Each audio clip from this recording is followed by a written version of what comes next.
संसद भवन में राहुल गांधी जी को किसी केस में फंसाने की कोशिश की जा रही है। इस संबंध में आप हमारे चैनल के माध्यम से क्या कुछ कहना चाहेंगे? मैं यही कहना चाहता हूं कि आदरणीय राहुल जी को भारतीय जनता पार्टी ने अब तक हर जगह केस में फंसाने का प्रयास किया है।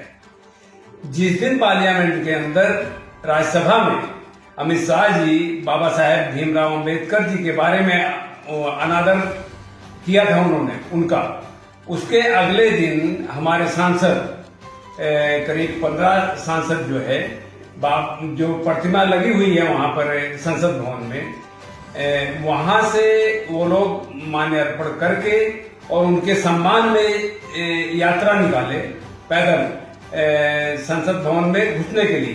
तो जहां से संसद भवन के अंदर एंट्री की जाती है वहां पर भारतीय जनता पार्टी के सांसद डंडा और लठ के अंदर जो है वो तख्ती लगाकर खड़े हुए थे। जब ये लोग अंदर जाने का प्रयास किए तो वो लोग इनको किसी बुरी तरह दुर्घटना ग्रस्त करने के प्रयास में थे, लेकिन धक्का मुक्की की गई। जब धक्का मुक्की की गई तो उस समय सांसद जी नहीं थे, हमारे राहुल गांधी जी कार्यालय है बगल में होता। राहुल जी को सांसदों ने बताया, तब वो आए, तब उन्होंने कहा कि हमें लड़ाई झगड़ा नहीं करना है, किनारे से निकल चलिए। तो जाने लगे तो उनको भी धक्का दिया गया और पीछे से सांसद जो नारा लगा रहे थे वो राहुल जी के ऊपर पीछे से धक्का आया तो वो गिर गए।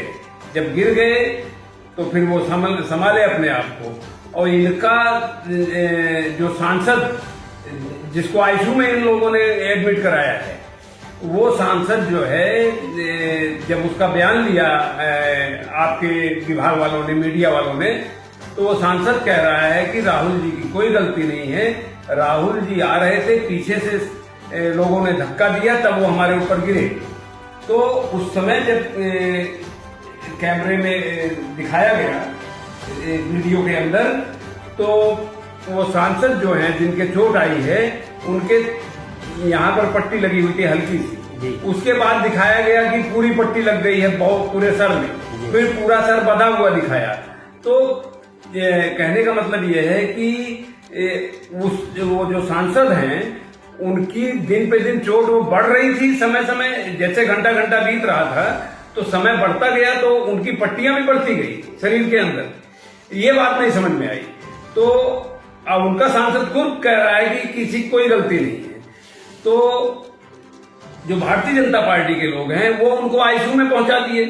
जब डॉक्टर से, वहां के डॉक्टरों से मीडिया वालों ने पूछा कि कब तक आप सांसद जी की छुट्टी कर रहे हो, तो उन्होंने कहा कि जब तक कोई बीजेपी का, भारतीय जनता पार्टी का बड़ा नेता नहीं कहेगा तब तक हम लोग डिस्चार्ज नहीं कर सकते हैं। इसका क्या मतलब हुआ?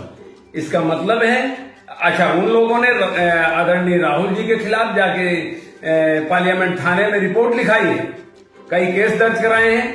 जब हमारे सांसद गए वहां पर रिपोर्ट कराने के लिए तो उनका एप्लीकेशन ले लिया गया विवेचना के लिए, लेकिन अभी तक, आज भी इस समय तक कोई रिपोर्ट नहीं लिखी गई है।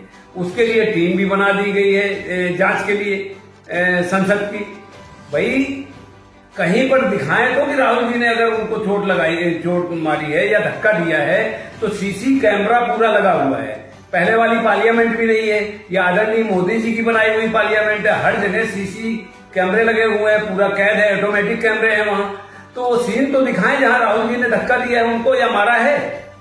तो वो आदमी आईसीयू में कैसे पहुंच गया? एक नहीं, दो सांसद, एक सांसद और बाद में एडमिट हो गया।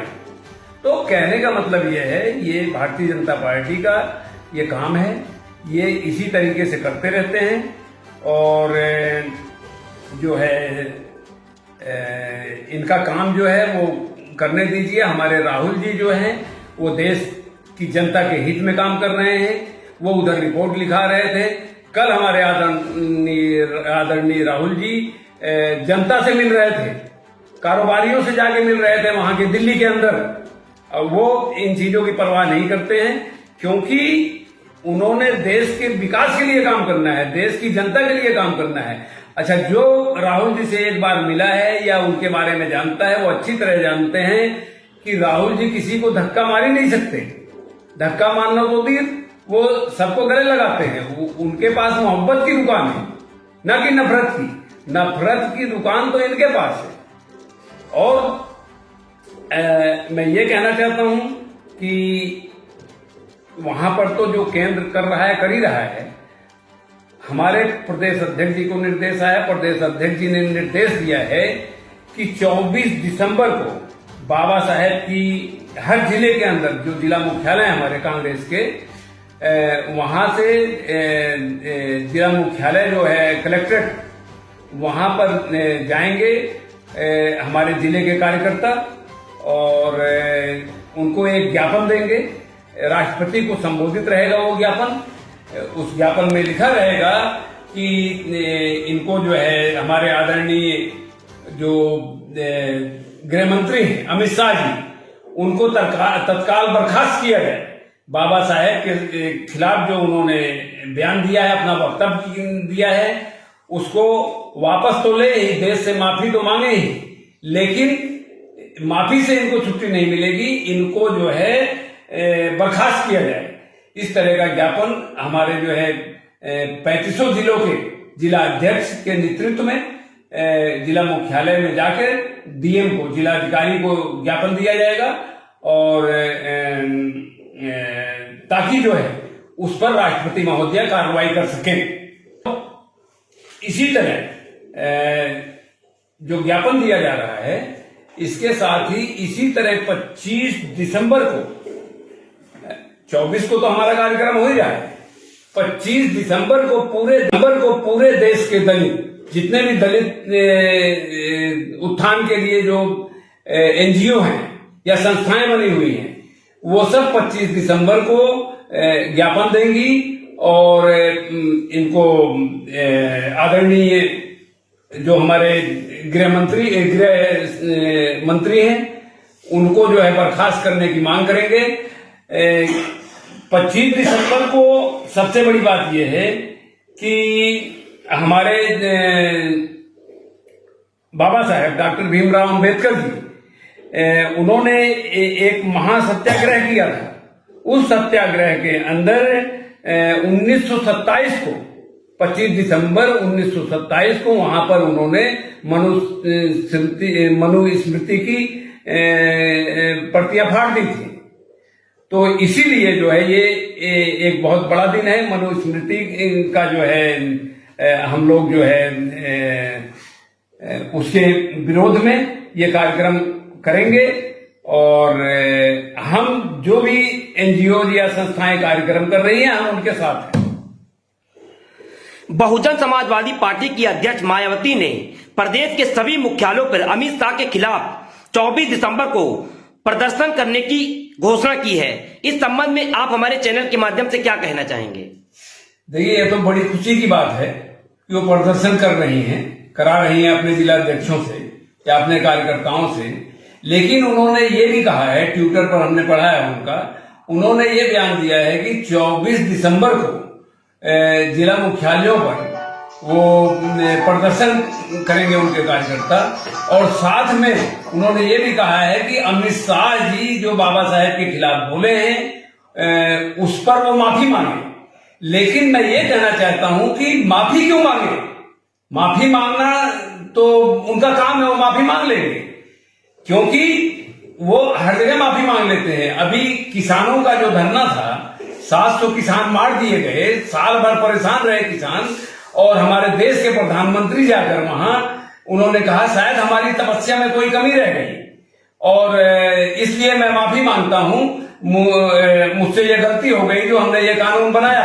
तो उन्होंने माफी मांग ली। इसीलिए जो है, इसी तरह इन्होंने सावरकर के लिए भी कहा था कि इनका जो गुरु है, इन लोगों का गुरु जो है सावरकर, उसने भी माफी मांगी थी। माफी मांगा अंग्रेजों से जब हमारे देश के स्वतंत्रता संग्राम सेनानी लड़ रहे थे देश को आजाद कराने के लिए। तो इनका सावरकर जो है या इनका जो ग्रुप है, एक नाखून तक नहीं कटवाया अपना, और हमारे देश के लोग जो है प्राणों को आहुति देते रहे। और अंत में जाकर जब दबाव दिया गया, अंग्रेजों ने दबाव दिया, तो इनका जो सावरकर है, जिसको ये वीर सावरकर कहते हैं, वो सावरकर जाके खुलेआम अंग्रेजों से माफी मांगा तो अंग्रेजों ने उसे माफ कर दिया और उस समय 50 रुपया उसकी पेंशन बांध दी, यानी वो स्वतंत्रता संग्राम सेनानी हो गया। तो माफी मांगना जो है ये गले नहीं उतर रहा है। हमारे बहन जी को चाहिए कि वो ये मांग करें कि अमित शाह को, जो कि गृह मंत्री पद के लायक नहीं है, उसको तुरंत बर्खास्त कर दिया।